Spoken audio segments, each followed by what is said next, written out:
universe is vast, wondrous, electrifying. But for space travelers looking for a thrill ride, it could be a one-way ticket. It's a place from which you can't return, or at least not in the form in which you went in.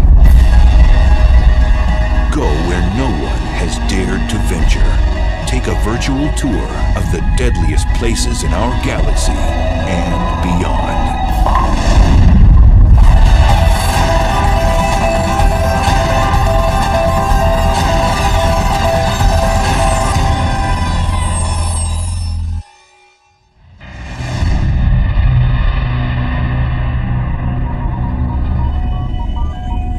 It's the ultimate frontier adventure. Space travel.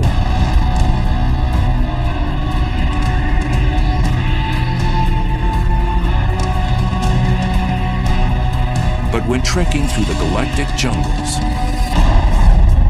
one must steer clear of the cosmic hot zones, places teeming with violence and intrigue.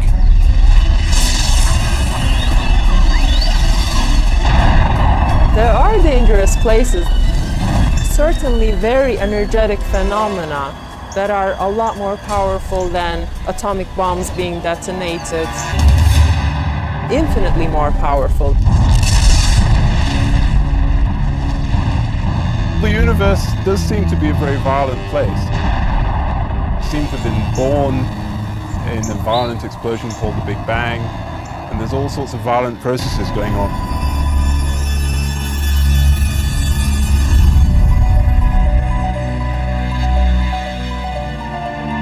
On December 27th, 2004,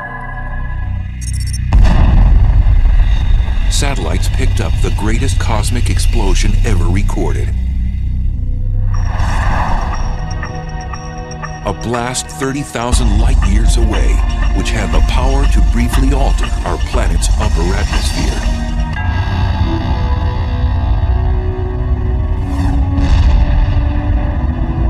The blast was caused by a magnetar, the densest and one of the most dangerous stars in space.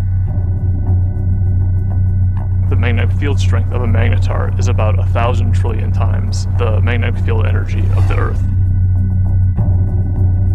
And for reference, this would wipe the information off a credit card at a distance of about 100,000 miles away. Now this distance is sort of half the distance to the moon, so it's very nearby by astronomical standards. These mischievous stars have the strongest magnetic field in the universe. Scientists have confirmed 12 of these rare stars in our galaxy, and there may be more.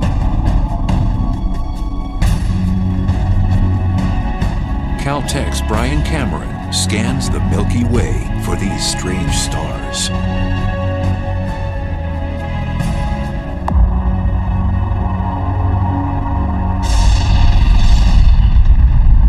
Magnetars are a special class of neutron stars with ultra-strong magnetic fields, the densest form of matter in the universe. The first magnetar showed itself in the form of a high-energy event that was detected in the late 70s, although at the time we didn't know that it was a magnetar. It wasn't until the early 90s that researchers suggested that these objects were dominated by magnetic fields, and that the magnetar theory was actually confirmed. Magnetars are born out of the death throes of massive stars. When a star dies, it begins to collapse and go supernova. Sometimes a dense neutron star forms from the cinders of that supernova explosion. During the process, a few neutron stars become magnetars, which possess a strong magnetic field. These stars eject high-energy emissions of X-rays and gamma rays. We think that normal neutron stars are born from regular stars that are something like 10 or 20 times the mass of the sun. But there's evidence that magnetars are born from possibly even more massive stars than this, something like 40 times the mass of the Sun. Typically, a star of such mass would be too heavy to form a neutron star. Instead, its mass would collapse into a black hole. Black holes are formed from cramming a certain amount of mass in a certain volume, and for whatever reason, these stars are unable to do that. One theory is that some massive stars undergo a weight loss program right before exploding as a supernova, losing 90% of their mass. So instead of collapsing into a black hole, the emaciated star becomes a neutron star with extreme magnetic powers. When the magnetic force gets incredibly strong, it deforms the magnetar's crust, creating seismic events called starquakes on its surface. Eventually, this crust breaks under the stress, and the magnetic field reconfigures itself into a lower energy state. And when this happens, a fireball is launched off the side of the star. So starquakes on neutron star surfaces are thought to give rise to these giant flares that we see.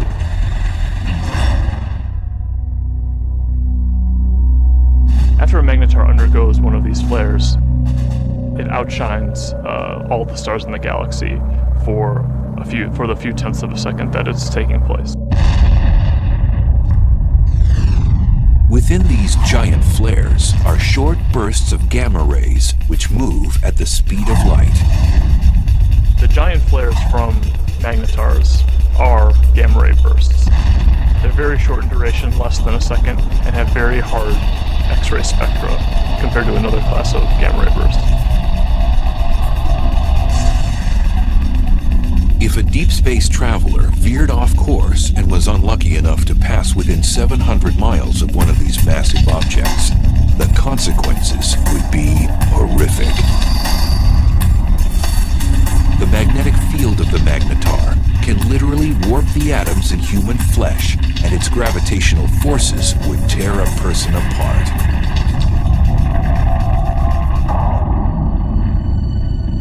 So then, how close would a magnetar have to be to wreak havoc in our solar system? Some suggest that a blast from a magnetar even 10 light years away could produce cosmic chaos that would destroy our ozone layer and cause mass extinctions. The chances of that happening are so low that, they're completely implausible. It would be no different than a regular star passing through the solar system. And we know that the regular star has not passed through the solar system since the solar system formed.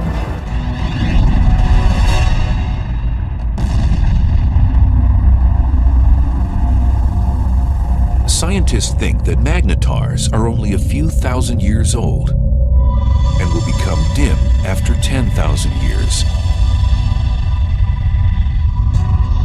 We're just now starting to understand the life cycle of magnetars. We think that they're very young, but how young is still uncertain.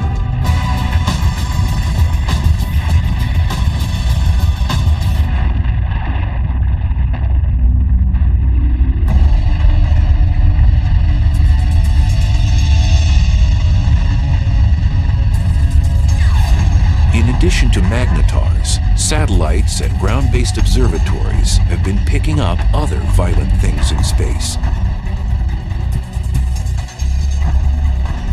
Scientists have now confirmed the existence of a phantom-like force that's so strong that it might very well be the most vicious phenomenon in the universe.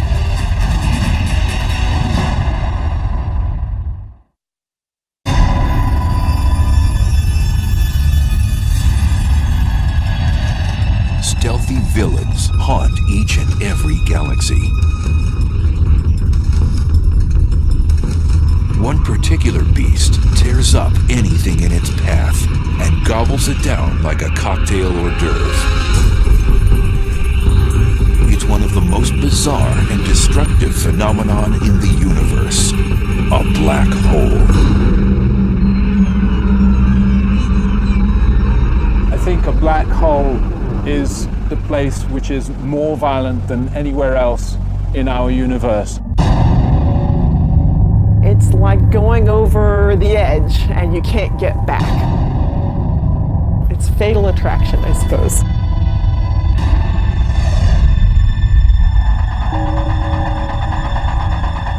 A black hole is a region of space where the pull of gravity is so immense that nothing can escape it, not even light.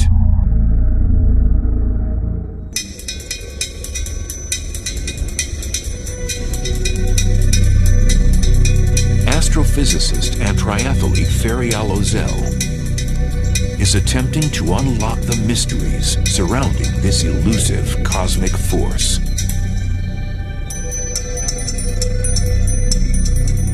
In a black hole, the gravity is so strong that no other force can compete with it, so everything collapses to a single point. Ozel says whatever has a close encounter with a black hole will fall victim to its relentless tidal force of gravity. Imagine you're swimming in a pool and there is no current. You can go whichever direction you want. Now imagine you're taken out of this pool and you're in a river. Imagine a current that is much, much, much stronger. That the only direction that you could go would be with this current. The space around the black hole acts like this wild river. You could never fight this enormous drag that you feel.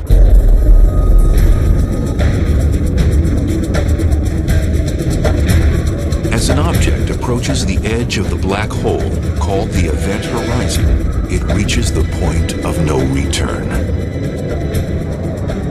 As you come closer and closer to this event horizon, you would already be approaching this extremely fast motion of space under you. And your only future direction is now into the black hole.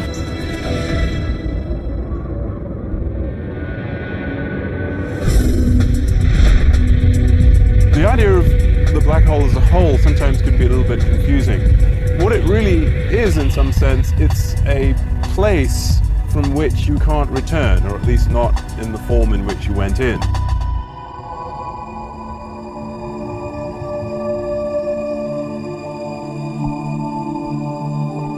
Black holes are difficult to detect because, as the name suggests, you cannot see one by itself because it's black.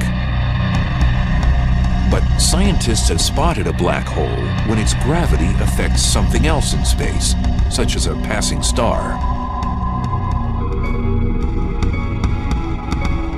A completely isolated black hole would not be visible.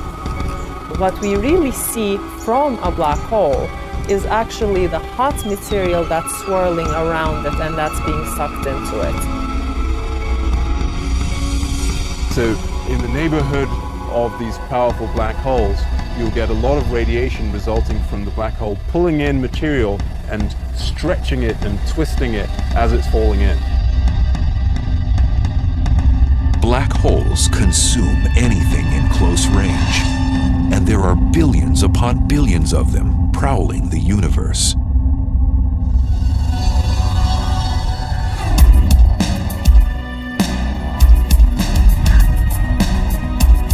Astrophysicist Andrea Ghez is one of the world's leading black hole hunters. Black holes are not picky eaters. They'll dine on whatever get nearby. So they will happily eat gas. They will happily consume a star or a planet. When a black hole dines on a star, it does so first by tearing it apart. You might think of silly putty being stretched out, and then it just streams on in, sort of like water going down a drain. It's completely pulverized.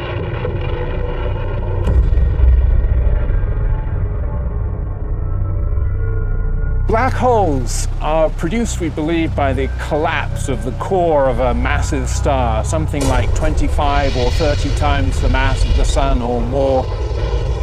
When it comes to the end of its lifetime, a massive star burns its core all the way past helium, carbon, nitrogen, oxygen, all the way to iron, which has no more nuclear fuel. And when that iron core builds up to a certain mass, there comes a point where it can no longer support itself, and the core will collapse all the way to a black hole, producing at the same time a supernova.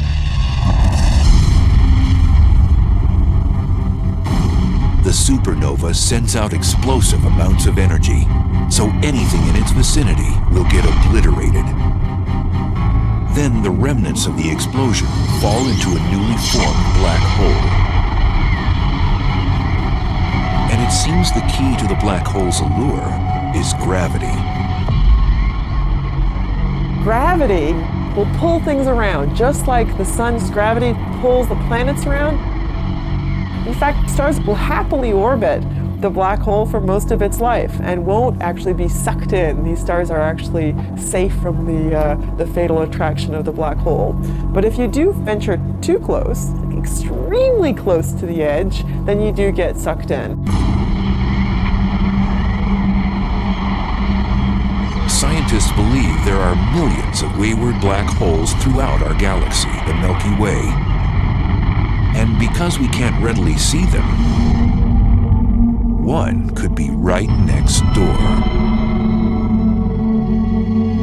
So how close does something have to be to get sucked into a black hole? Too close to a black hole is about the distance between the sun and the Earth, but that is certainly too close. For future space travelers, death by a black hole would be a violent way to go.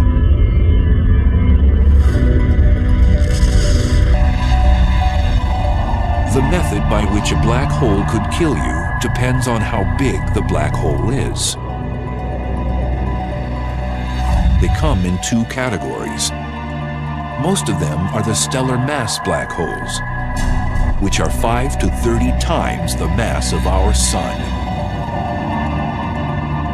If the black hole is stellar-sized, then the tidal forces near the black hole are strong enough that it will tear you apart tidally, even well outside the event horizon.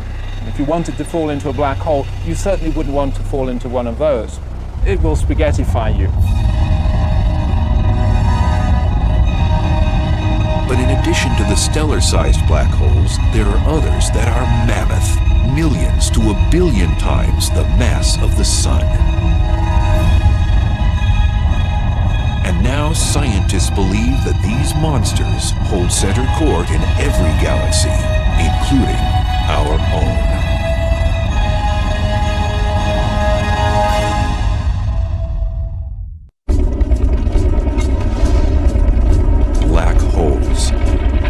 They're one of the most mysterious and potentially dangerous oddities in space. A black hole has a ravenous appetite. It sucks in everything in its path and spits out what it doesn't devour. And now scientists have discovered there are supermassive black holes, which are millions of times bigger than their stellar mass cousins.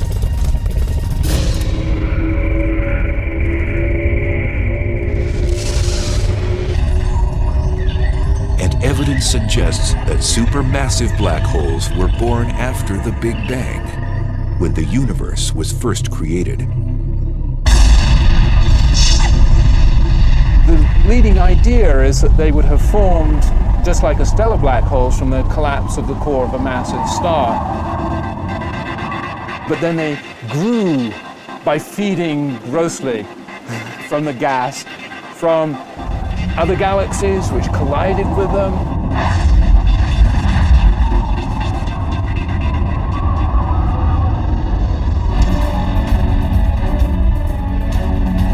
Scientists have discovered that these black ogres wield their power in the center of galaxies. The supermassive black holes are at the center of the galaxy, most likely because they're the most massive object within the galaxy. Massive objects tend to sink to the middle, so you'll always find them at the center of a galaxy.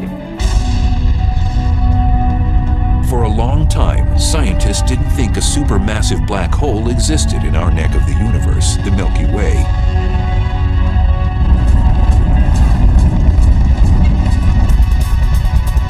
But in 1995, astrophysicist Andrea Ghez set out to prove one exists. We've done an experiment over the last 10 years to ask the question, is there a supermassive black hole at the center of our galaxy? And the way we did this experiment is to use the motions of stars at the center of our galaxy to test whether or not there's a large amount of mass inside a very small volume. And that's the proof of a black hole.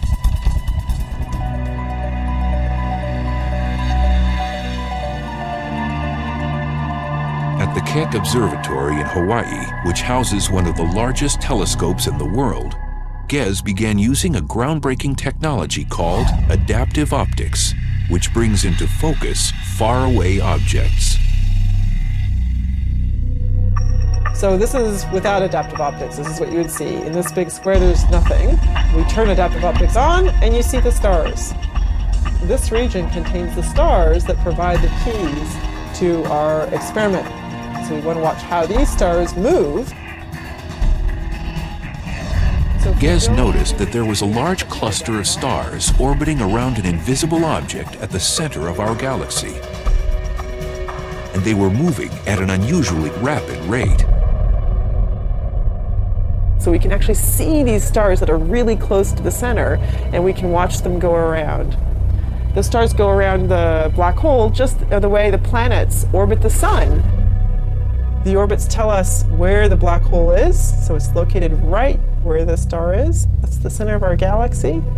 And the details of exactly how fast these stars are going around and how tight the orbits are tells us the mass of the black hole, which we think today is 4 million times the mass of our sun.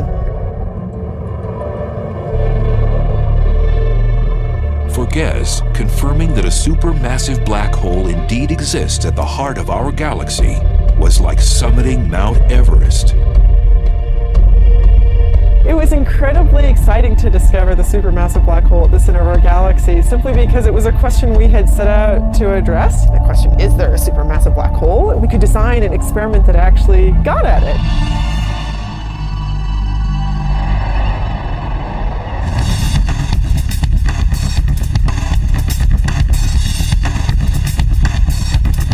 Astrophysicist Andrew Hamilton says death by a supermassive black hole would be much different than by its smaller stellar mass relative. If you want to go and be a tourist and have the ultimate experience of falling inside a black hole and finding out what's really there, go visit a supermassive black hole. Much better idea.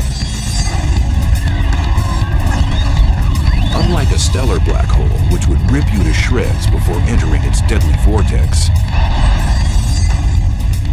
a space explorer could actually experience free-falling inside a supermassive black hole. Inside a supermassive black hole, it turns out that even though the black hole is more massive, it's also much larger in size, and that means that the tidal forces are weak enough that you could pass through the event horizon and fall deep inside the black hole without being tidally torn apart. But deep down inside the black hole, the centrifugal force of the rotation of the black hole provides effectively a repulsion. If there's any matter at all inside it, then stuff that's falling in will tend to collide with stuff that's trying to get out. And the result of that collision of energies is an unimaginably chaotic maelstrom of super hot, dense plasma. And in that case, your fate is that it can roast you.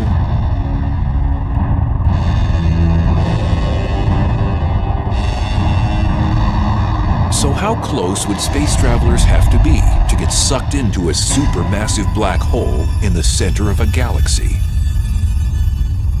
For a supermassive black hole, you would have to be About 1 million to 1 billion miles from the black hole to feel its influence.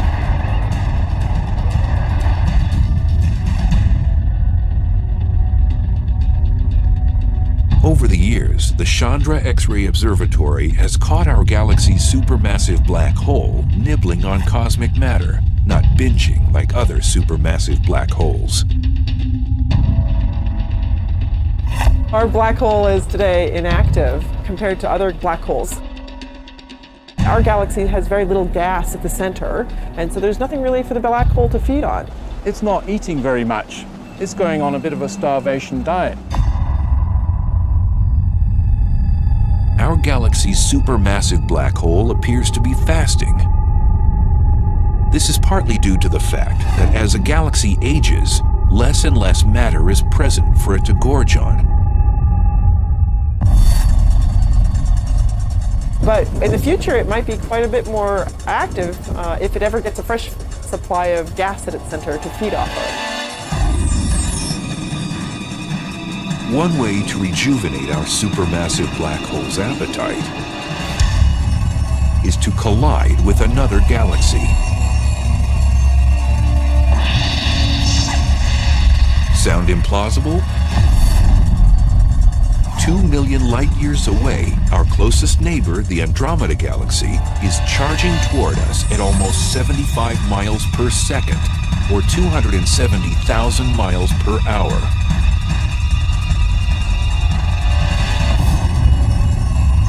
In the future, scientists predict the two galaxies will collide. And upon impact, the larger galaxy may engage in one of the most primitive acts known in the universe.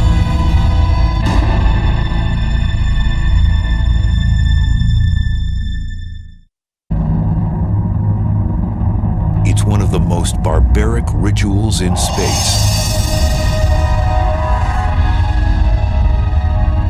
A larger galaxy eats a smaller one.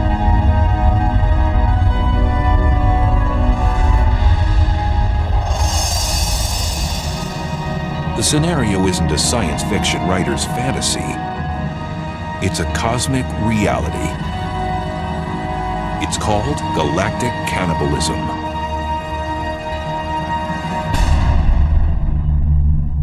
The ghastly event can occur on the celestial highway when two galaxies have a head-on collision.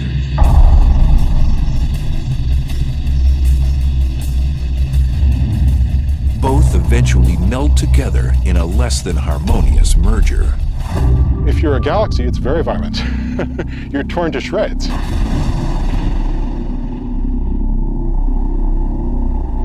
Joshua Barnes studies galaxy mergers. Acting like a crime scene investigator, he admits his research is a bit like inspecting a car crash. Imagine that you come across the scene of a car crash.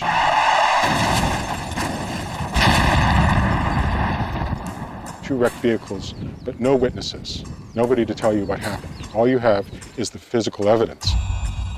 That's basically what we have to do when we study colliding galaxies. So there are no witnesses to a galactic collision. All that you have is the present state of the wreckage. So you have to conduct a sort of forensic investigation to try and figure out what happened on the basis of what you have today. If they collided head-on, you would know because the fronts were squashed up, but if they, say, sideswiped each other, which is actually more likely in galactic collisions, that would leave you a completely different pattern of wreckage, and you could interpret that. So what causes galaxy mergers? It's gravity. Everything in the universe is falling freely through space, and where you've got two large objects like galaxies, their mutual gravity pulls them together, so they fall into each other.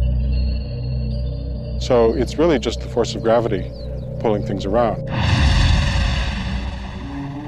The galaxies that we're seeing colliding today, most of them have been bound and destined to collide for upwards of 10, 15 billion years, and they're only now just making it to that first collision.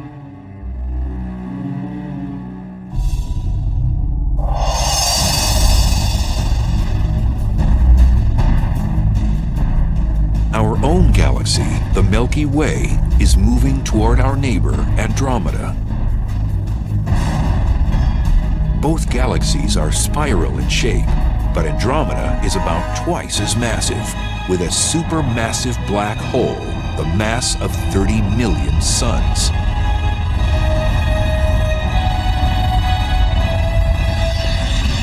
It'll look a lot like a dance. And you see the two galaxies come close together, so they kind of dance around each other, getting closer and closer and moving faster and faster before they finally come together. But at the point of impact, these galactic dancers will do more than pirouette. Each one has a spiral disk of stars, and then surrounding that, a halo of dark matter, invisible material that we can detect by its gravitational field. These two dark halos, which are much larger, will overlap as the galaxies pass by. Eventually, as the two galaxies spiral around each other closer and closer, you can no longer distinguish them as separate systems, and finally the nuclei merge.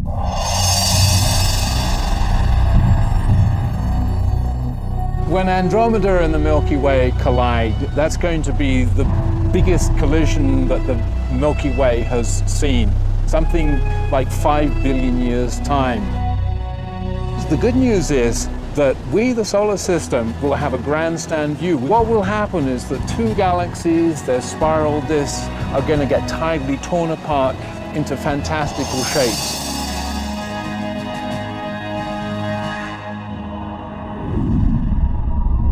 When the disks start to get close to each other, they'll throw off long streamers of stars, so-called tidal tails.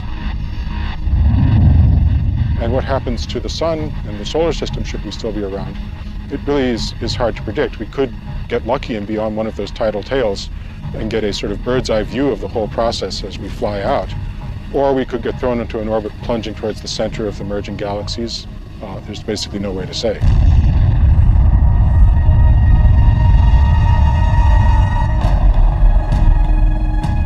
During the merger, if our solar system moves through the suburbs or the edges of Andromeda, we might not notice anything. On the other hand, countless stars and space material could be propelled towards the planets, potentially disrupting their orbits around the sun. Moreover, the entire galaxy could face cosmic upheaval. We could have consequences which would nonetheless be dangerous. First of all, we could have a lot of star formation as a consequence of the merger. Currently, both the Milky Way and Andromeda galaxy have plenty of interstellar gas, the raw material from which stars are born. Now that would mean a lot more evolved stars, supernovae, going off in our vicinity. And that could create shock waves, blast waves, bursts of cosmic rays, which would have nasty consequences.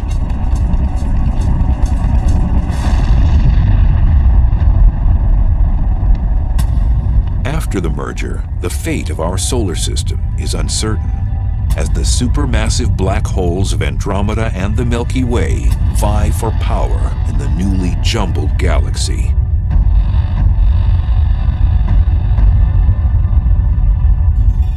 When they merge, they're going to form a new galaxy, and these two supermassive black holes will gradually spiral into the middle of the new galaxy. They will be a binary black hole for a short time. And these black holes will start to swallow gas as the collision stirs things up. Gas will fall into those black holes. They're going to turn on. They're going to start emitting radiation. But the potential for fireworks, possibly for fueling the black holes at the centers of the galaxies, matter falling into them, possibilities like that do exist. And then the only safe place to watch the process would be on one of those tidal tails riding out and escaping the collision.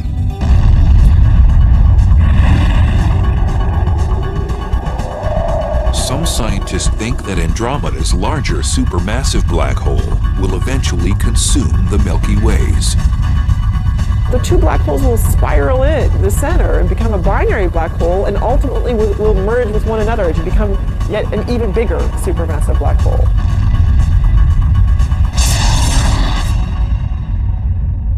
So a small galaxy colliding with a large galaxy is likely to be dominated by the larger galaxy. It'll essentially have most of its material absorbed by that galaxy and become subsumed into it.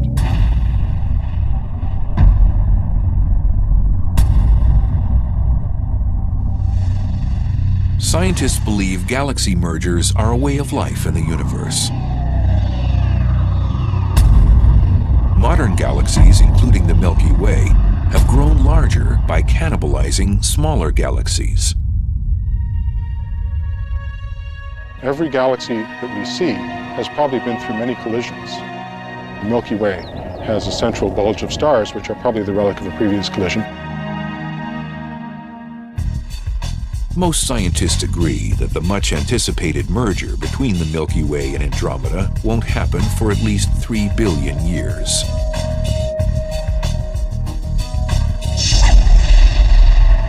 But there may be more immediate dangers in space. In cosmic neighborhoods millions of light years away, there are hyperactive galaxies that have become the big bullies on the block.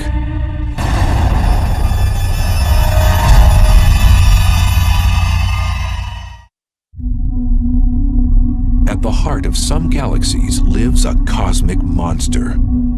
It transforms a run-of-the-mill galaxy into one of the brightest and deadliest in space. Quasars are peculiar objects, each powered by a supermassive black hole that continually swallows large amounts of matter, 10 to 20 stars every year. At the core of these objects lives a very large black hole.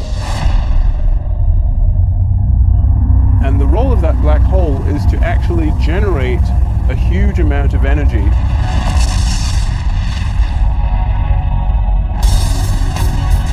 Quasars are the most energy-efficient mechanisms in the cosmos.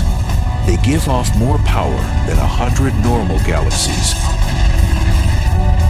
And they're 10 trillion times brighter than our sun.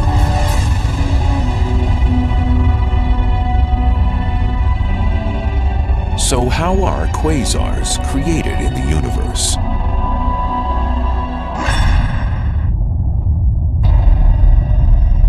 There's a fairly good connection between the last stages of a galactic merger and the so-called quasar phenomenon.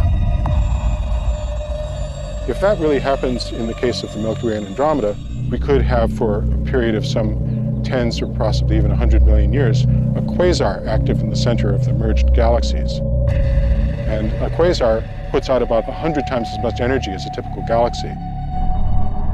And if we were actually thrown into an orbit which took us towards the center of the galaxy, we could get very close to that quasar and really get scorched. The word quasar stands for quasi-stellar radio source, which means star-like emitters of radio waves. The word was coined when the quasar phenomena was still a mystery. Now we know they're not star-like at all. In addition to emitting radio waves and visible light, quasars also give off ultraviolet rays, infrared waves, X-rays, and gamma rays. All deadly if something or someone gets too close. A quasar is a supermassive black hole at large distance that is active. It's powerful, it's emitting light, and we can observe it in many wave bands. Quasars were first discovered in the 1960s, but as radio telescope imaging got better, astronomers discovered that some of those quasars also have powerful jets beaming out of them. These particular quasars are called blazars, probably some of the most violent phenomena in the universe.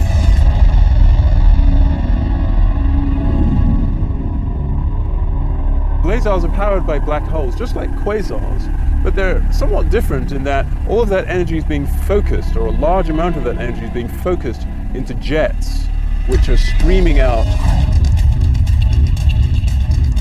A blazar's aggressive plasma jets produce radiation in the form of radio waves all the way through the spectrum up to high-energy gamma rays.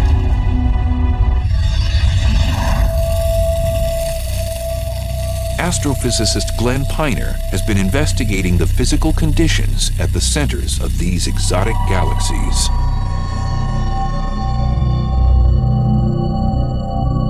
We can use this fountain to visualize the geometry of a blazar.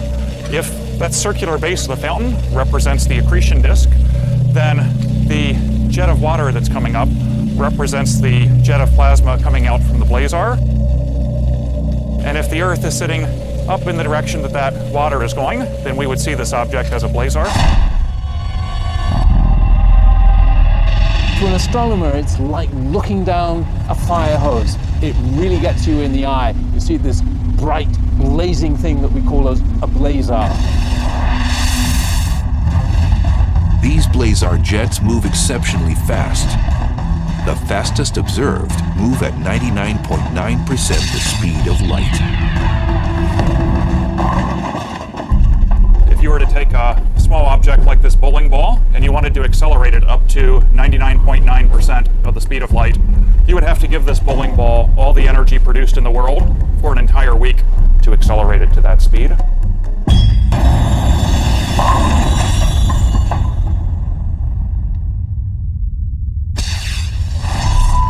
And in these blazars, we're accelerating not just small objects like bowling balls, but large masses of the mass of the planet Jupiter, or larger, to those speeds. So they're being given incredible amounts of energy by this efficient engine. Blazars pose unimaginable consequences to cosmic objects that get too close to its deadly jet. If there was a planet relatively close, a few light years from the actual jet, the radiation on that planet could be millions of times what it gets from the star. It would be continually exposed to high levels of radiation. So I don't think we want to look for life on a planet that would be orbiting a star that's in a blazar jet. Scientists link radio telescopes all over the world to achieve the magnification needed to zoom in on a blazar jet.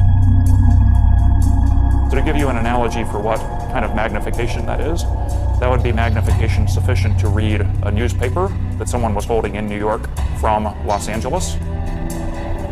We'd love to look as close to the central black hole as possible so we could actually figure out how nature is accelerating these jets and getting them up to such high speeds. And we'd also like to know what it is actually that the jets are made of, because it turns out that's something that's currently not known. Until more is known about blazars, astronomers will keep a neighborhood watch for them, as well as all the other dangerous places in our uncontrollable universe. Definitely there are violent events going on in the universe. Much, much more energy than we can even imagine on Earth. There are trillions of suns shining all at once. Those are the kinds of energies that we're talking about. But in that case, the fact that we are far away from them helps the survival of our species. If we're actually traveling through space, then definitely we will have to be worrying about these events.